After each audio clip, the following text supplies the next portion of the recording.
I've already demonstrated installing Server 2019 Data Center Desktop Experience and the Server Core operating system.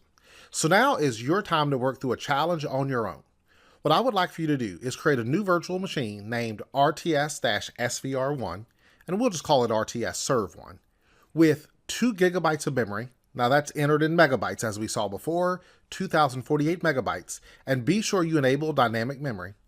When we install this, we want to choose Windows Server 2019 Data Center Desktop Experience as the operating system.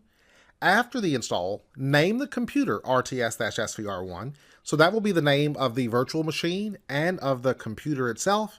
And for the IP configuration, you can use 192.168.1.251 with the default subnet mask.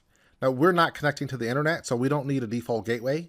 Just set the DNS server to be 192.168.1.250, which is the IP address of the domain controller RTS-DC1.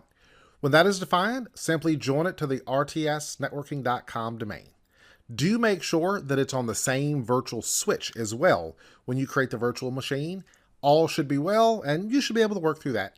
If you have any issues, you can simply refer back to the demonstration we did earlier or to the Course Lab setup, which walks through installing the operating system and all the settings associated with that. Good luck.